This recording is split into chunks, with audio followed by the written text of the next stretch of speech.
Another great day here, man. We back in the studio. It's your boy KJ Ford. We kicking it. I got my guy Jordan here with me today.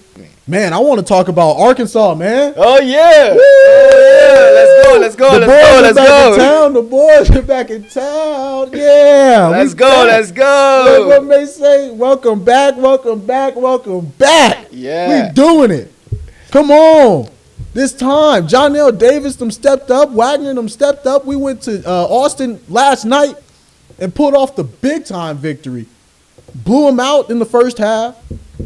Handled the first, 5-10 minutes of the second half. Then things got scary. I can't lie. Things got a little scary. I was worried. I was texting in my it's this Arkansas group chat on X. And I was like, yo, we can't have any Baylor-Kansas type activity in this game. I said that at halftime. The boys was getting hype. I said, yo, calm down. Calm down. It's a lot going on right now. The boys got to relax. The boys got to play a great second half. And what did them boys do? They performed, man. They showed up and they showed out. I was so happy to see that, man. My boys was out there playing suffocating defense. Wagner was playing on-ball defense. Johnell Davis was getting down, playing defense, getting steals, ripping them.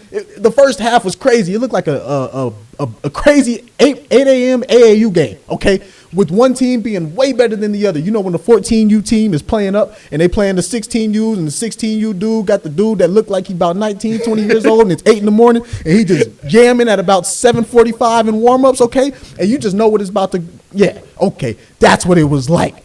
My boys was going crazy. Big Z, he was out there hooping, man. We was talking a lot about Big Z. Y'all gotta give me my money. Yeah, man, but yesterday Big Z started hooping. Big Z, he's been hooping. He did it against Kentucky. I don't know what it was. Something lit a fire in Big Z, and against Kentucky he was firing. Against Texas last night he was firing. Big Z was having a day. The big fella was facilitating. He was catching the ball, having his way, keeping the ball high, making smart decisions on the court the whole day.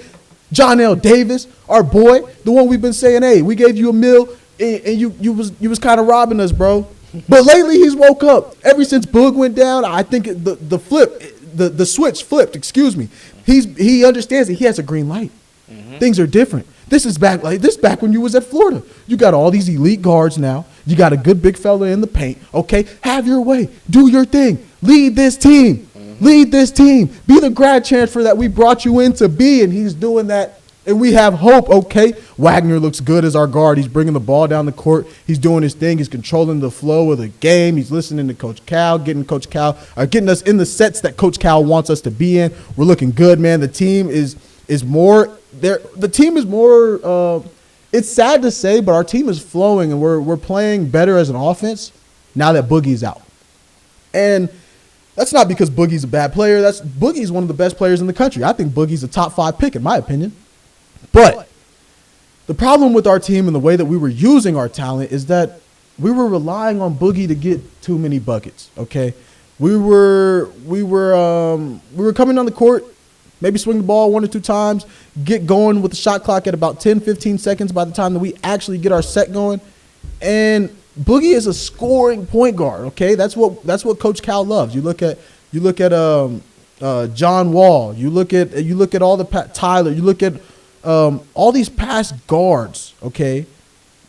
Most of the time, they're scorers. You got to be able to score. I think one of the last times that we saw Coach Cal have a true point guard that wasn't really a elite scorer, you can say, would be Severe Wheeler. Yeah, I think Wheeler was probably like the last facilitator that he had. And Wheeler was one of the best facilitators in the country at the time. He was leading, I believe he was like top 3 in the SEC for assists. He was putting up numbers. But that team didn't have a whole lot of success. Okay. So when Coach Cal's at his best, his guards are scorers. So that's what he tried to do here. He brought Boogie in, and things weren't going well. Okay, we opened up the season looking terrible. All right. Yeah, I mean, we opened up the SEC season looking terrible. But in these last 2 games, we look like a team that can play in March. Okay, all we got to do is win 66% of these games. Okay, I said before we played this last one, I said if we can win 8 out of 10, we're great, okay? That's great. Now, on some real stuff, if we can get 6 or 7 out of these last 10, I'm going to go ahead and chalk up Auburn and Alabama. We can chalk those up. But I still like us against Mississippi State. I like our guards to shut down Josh at the end of the season. Okay, I like our guards to keep having success. Even if you look at a dude, he played sick yesterday against Texas. Coach Cal said he probably shouldn't have even been playing.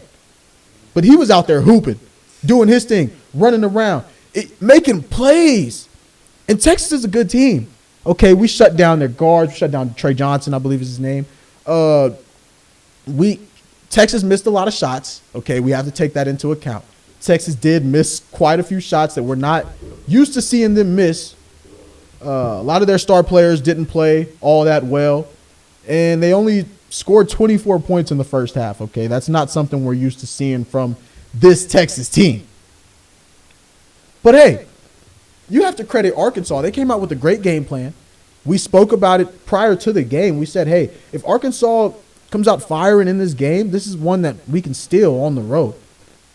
And we have to steal this one on the road because every SEC win matters. And at this point, all we want to do is give ourselves a chance to play in March. Okay, we want to play in the tournament. I don't care if it's as an 8 seed, a 9 seed. I don't care. This team can get hot. And I think Boogie's coming back in March. I've said that since he got hurt. I said Boogie can come back. We see him with the team now. He's back on the bench. He's on the sideline. He has his cast going. He's shooting at practice. He's getting shots up. He's around the team. He's doing everything. He just, his hand's a little messed up. I think he'll be able to recover. I think that we all thought the season was going to be terrible. It was possible that we went 0-18. We saw Coach Cal discuss that. He said, hey, is it even possible to go 0-18 in the SEC? Have we seen it? And then kind of speaking on how everything isn't over and we still have a future, he learned that, yeah, Missouri went 0-18 in conference last year. And now they're one of the best teams in the SEC. Okay, so did we hit the panic button a little bit too early with this Arkansas team? Maybe. But things look terrible, okay? I'm feeling good now. I got that same hope that I had back early in September and November before the season started in the preseason when we were playing Kansas in the preseason. And even though Hunter Dickinson wasn't playing, we still looked really good against that Kansas team. Okay? I had high expectations for this team. And now, if we can go ahead and pull off some wins, beat LSU, split the season series with them, still won against A&M, beat Missouri, beat Texas again, play a very terribly good South Carolina team. I'm still waiting on them to steal one. I am, honestly. And then get one against Vanderbilt and try to get one against Mississippi State and then go on to win in the tournament. We will have some success. We'll be able to make it, okay? So I'm really excited about this Arkansas team. Adu's hooping. Big Z's hooping. Davis is hooping. We're playing great defense. Coach Cal's finally getting the guys in the right sets. We're able to move the ball around without Boogie on the court. I hope to get Boogie back. But without Boogie on the court, we're able to actually run our motion offense and allow our elite McDonald's All-American players, allow our 4- and 5-star players to really shine now and not have to play in the shadows. So I'm excited for what happens, for what's to come for the rest of this season with Arkansas. It's going to be a great year for us. I'm excited for what Coach Cal can bring. We need to pack out the arena against Bama, maybe steal us one at home, and, hey, we win that game, we're in shape. We're going, okay? We're riding to March. We're doing it. Woo pig, it's time.